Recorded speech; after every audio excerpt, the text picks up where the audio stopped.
Сәлем достар. Амансыздар ма? Бүгінгі видеомыз дельфиндер жайлы болмақ.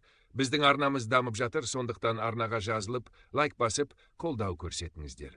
Ал енді дельфиндер туралы ақпаратты бастайық.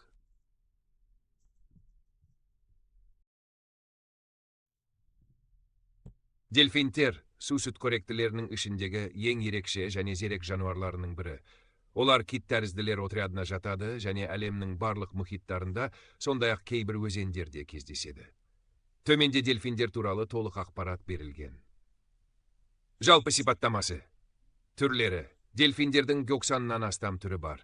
Ең танымал түрлері бөтелке тұмсықты дельфин және ақ дельфиндер, Delphinus delphis. Өлшемдері. Ұзындығы 1,5 метрден 900 метрге дейін, салмағы 50 килограммнан 10 тоннаға дейін өзгереді. Өмір сүру ұзақтығы табиғи ортада 20-50 жыл. Құрылысы мен бейімделуі, дене пішіні. Гидродинамикалық бұл олардың суда тез жүзуіне мүмкіндік береді. Тыныс алу. Дельфиндер өкпе арқылы тыныс алады және судың астында 10-15 минутқа дейін бола алады. Эхолокация. Олар ультрадыбыстық толқындар шығарып, сол толқындардың шағылуын тыңдап, қоршаған орта туралы ақпарат алады. Бұл әдіс оларды тамақ табуға және қауіптен қорғануға көмектеседі. Дельфиндердің миы үлкен және күрделі. Бұл оларды жоғары интеллекті жануарлар қатарына жатқызады. Мінез-құлық ерекшеліктері. Әлеуметтік қарым-қатынас. Дельфиндер топтық өмір сүреді. Топта олар өзара дыбыстық және қимылдық сигналдар арқылы байланысады. Ойын құмарлығы. Олар су астында және үстінде ойнағанды жақсы көреді. Бұл олардың интеллектуалды және әлеуметтік дамуын көрсетеді. Адамға қарым-қатынасы.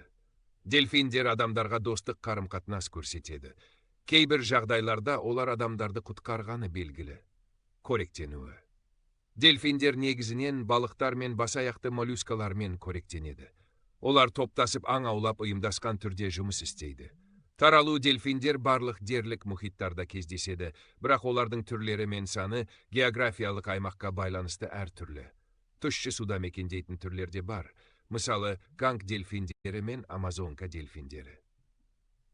Қорғау және қауіптер. Қауіптер браконьерлік, теңіз ластануы, балық аулау торларына түсіп қалу, климаттың өзгеруі. Қорғау шаралары. Көптеген елдерде дельфиндерді қорғау үшін заңдар қабылданған.